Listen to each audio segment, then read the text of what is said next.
No vídeo anterior eu mostrei como obter um modelo de primeira ordem e um modelo de segunda ordem, tá? Agora, já calculei 6 modelos de primeira a sexta ordem, vou comparar e vou descobrir qual deles se ajusta melhor aos meus dados.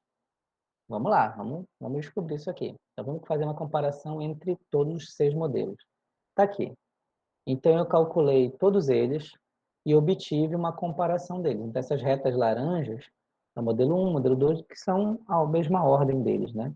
Repara que o modelo 1 até o 3, ele não acompanha muito a curva, né? Mas do 4 em diante, ele já parece acompanhar um pouquinho mais as oscilações da curva, né? Então, quando a gente faz esse plot aqui, ele me ajuda a visualizar o modelo. Não é bem isso que eu quero ainda. Porque o que eu quero é comparar esses modelos, tá? Então, se eu quero comparar esses modelos, os resíduos não vão me ajudar. O que vai me ajudar, na verdade, é aqui que entra o conjunto de teste.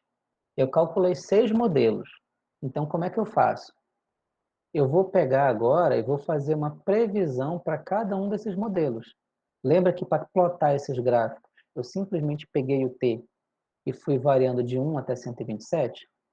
O que eu vou fazer agora? Eu vou pegar e vou gerar dados de 128 até 141 e vou comparar com os meus dados de teste. E eu vou verificar qual desses modelos fica mais perto dos dados de teste. E é isso que eu vou fazer. Então, olha aí, é o que eu vou fazer nesse próximo gráfico. Então, agora, olha, ignorei os dados de modelagem, que os dados de modelagem servem para obter os modelos. Já obtive. Agora, o que eu quero é compará-los com os dados de teste. Então, olha, está aqui o plotagem dos meus 6 modelos. Repara que os 3 modelos primeiros, ó, o de modelo 1 é o verde, o 2 é o vermelho, o 3 é o roxo. Então, até a terceira ordem, eles são muito distantes dos dados de teste. Não chegaram nem perto. Agora, os modelos de quarta até sexta ordem, eles são bem próximos um do outro e já estão muito mais próximos dos dados de teste. Não estão como a gente quer, até porque eles não... Eu teria que usar modelos mais complexos para poder chegar lá. Mas, inclusive, seria melhor se eu cortasse os dados. Mas isso é uma outra história. Então, o que a gente vai fazer agora? Eu vou calcular os erros. Aqui, quando eu comparava com os dados de modelagem, isso aqui é resíduo, porque eu estou usando os dados de modelagem para obter o modelo. Então, o que sobrar, a diferença entre os dados e o modelo é o resíduo. É aquilo que eu não modelei porque eu não quis ou porque eu não pude. Agora não, esses dados de teste, o modelo não conhece eles. Então, se eu comparar o modelo com o dos dados, o que eu vou obter é o erro. Então, o que eu vou fazer? Eu vou pegar os meus dados, que é o que está em laranja, e vou subtrair 2 modelos. E aí eu vou obter os erros. E está aqui os erros. Ó. Em azul está os dados de teste. Ah, não, melhor, aqui eu botei os modelos, né? Para vocês verem com mais pertinho. Olha o quanto os modelos de 4 a 5 ficaram juntinhos, né? Bem próximos. E aqui eu calculei os erros. Ou seja, eu peguei e subtraí os dados do modelo. Nesse caso aqui, repara que eu tenho um outlier, né? Então, nenhum dos meus modelos conseguiu prever esse outlier. Isso já era esperado, porque modelos polinomiais, eles são estáticos, como eu falei no início, né? Uma desvantagem deles, eles não conseguem se ajustar muito bem. A gente vai ver que tem modelos que fazem isso melhor. O outlier normalmente seria um grande problema. Nesse caso aqui, não vai ser um grande problema, porque todos os modelos estão mais ou menos no mesmo patamar. Então, a distância desse ponto para os modelos é a mesma. Se eu tivesse um modelo que tivesse passado, aí sim eu teria problemas. Mas nesse caso aqui eu não teria. Mas digamos que eu tenho problemas e que eu quero me livrar desse outlier. A melhor coisa nesse momento, nesse caso aqui, a melhor coisa é elimina esse ponto. Você tem 2 opções basicamente. Elimina esse ponto, e os pontos do modelo inclusive, e não faz essa comparação, pula essa comparação, faz a comparação para os outros pontos. Tem uma outra opção, que é um pouquinho... Essa aqui é mais fácil, né? É só tirar essa coluna aqui de dados. E tem uma segunda opção, que é muito prática, eu já usei, que é você fazer a interpolação. Que é você estimar o valor entre esse ponto e esse, tá? Só que interpolação é uma outra coisa, ia levar uma aula inteira para eu explicar como é que faz interpolação. Então, anotem aí, interpolação. É uma outra maneira de lidar com outliers, tá? Aqui estão duas maneiras. A primeira é elimina esse dado, não tem opção. E a segunda maneira é interpolar aqui. Aí você vai obter um dado fictício, mas que acompanha a curva geral, tá? São duas maneiras de lidar com outlier em séries temporais, tá? Para outros tipos de dados tem outras formas de lidar, mas aqui são as duas principais. Eliminar, simplesmente, ou interpolar, caso eu não queira eliminar, tá?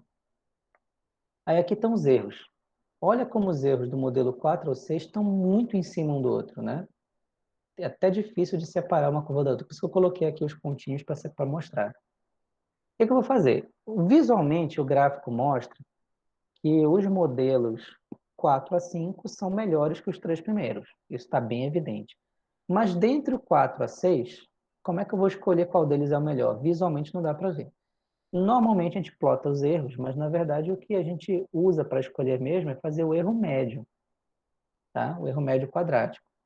Então eu pego, somo os erros todinhos, né? Elevo ao quadrado, divido pelo número, né? De erros. Então, às vezes nem precisa dividir porque dá a mesma proporção. Aí eu tenho o erro médio quadrático. Eu fiz aqui uma tabelinha com os erros médios quadráticos. Olha só. É bacana do erro médio quadrático é que ele dá um número bem grande. Aí como o número é bem grande, porque elevou ao quadrado, né? Então fica mais visível a diferença entre eles.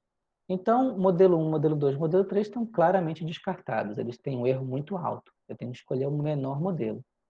Do modelo 4 ao modelo 6, eles têm erros muito parecidos.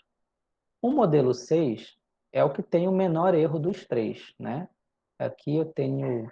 Cara, não vou nem falar esse número, mas eu vou dividir, ó, que eu tenho 4 casas de milhares, então vai estar trilhões aqui. Mas era melhor ter colocado elevado a décima, né?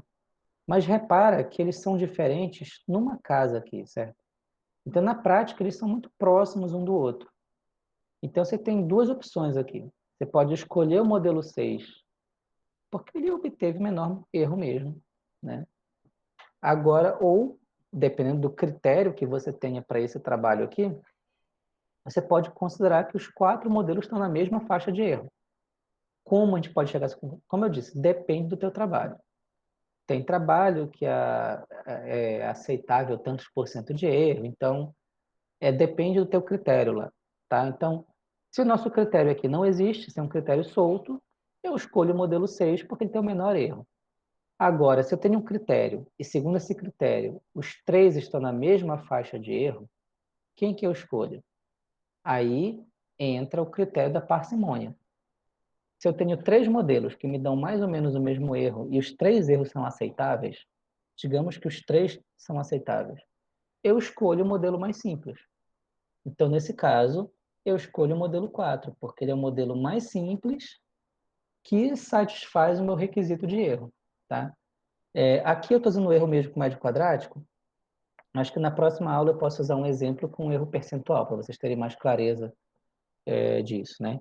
Então, vamos dizer que por esse critério, né, o vencedor é o modelo 4, usando o critério da parcimônia. Se fosse menor erro, seria o 6. Mas pelo critério da parcimônia, e considerando que os 3 erros são aceitáveis, sei lá, para o meu objetivo fictício aqui, eu escolhi pela parcimônia o 4, porque ele é mais simples. Então, eu pego o meu modelo 4, selecionei o modelo 4, e esse modelo 4 vai ser o adotado pela empresa para fazer previsões da demanda energética. Como é que faz uma previsão? No caso de mínimos quadrados é a coisa mais fácil. O meu modelo, no final das contas, ficou assim, ó. Ficou um modelo de quarta ordem. Esse é o tal do modelo, olha. Esse é o modelo para tendência. Olha que bonito ele é. É um monte de número multiplicado pelos 3 aí. E eu considero que a última amostra que eu tive foi em setembro de 74, é a centésima quadragésima primeira amostra. Como é que eu faço para obter uma previsão para outubro de 79? Eu coloquei entre aspas, porque outubro de 79 não é previsão, né? Para a gente não, mas considera no problema que seja. Então, eu quero obter uma previsão para outubro de 79. Repara, outubro de 79 é um passo à frente da minha última amostra. Então, como é que eu faço isso? Se a minha última amostra é 141, então eu quero T igual a 142, que eu quero uma previsão um passo à frente, né? Aí é só substituir o T por 142, jogar aqui, fazer as multiplicações, as somas e as potências, e isso vai dizer que a minha previsão para o mês seguinte é 347.438,49 kWh. Então, no caso de previsão determinística de mínimos quadrados, fazer previsão é super fácil. É só mudar o valor de t. Então, é basicamente assim. Se eu quero uma previsão h passos à frente, e eu tenho previsões até t igual a n, então, basicamente o que eu quero é somar o meu n com o meu h. Foi o que eu fiz ali. Eu queria um passo à frente, o meu n era 141, então eu queria uma previsão para 142. A função matemática não precisa saber que é outubro de 79. Quem precisa saber disso sou eu, né? Ele vai fazer o cálculo dele. No nosso exemplo, o que nós fizemos foi isso. Olha, 141 mais 1. E a minha previsão é a própria tendência. Eu vou ignorar aqui o resíduo, certo? Naturalmente que o erro, tantos passos à frente, se eu quiser calcular o erro, h passos à frente, é simplesmente os meus dados h passos à frente menos a estimativa para os meus dados. Só que eu não tenho meus dados tantos passos à frente. É aí que está o frio na barriga, né? Quando você é estatístico, foi contratado para fazer esse modelo, para fazer uma previsão, você não tem dados de comparação. Você vai fazer uma previsão, o cara vai acreditar na tua previsão. E quando é que ele vai descobrir o erro dela? Quando chegar lá, né? Eu fiz uma previsão para dezembro de 2021. Quando é que eu vou saber o erro? É quando chegar em dezembro de 2021. É só lá que eu vou descobrir o erro da minha previsão. Então, basicamente é assim que funciona, gente. Eu tenho os erros e calculo subtraindo um pelo outro, certo? Tá aqui os resíduos, para vocês verem. Isso fecha a nossa intenção de aula de hoje.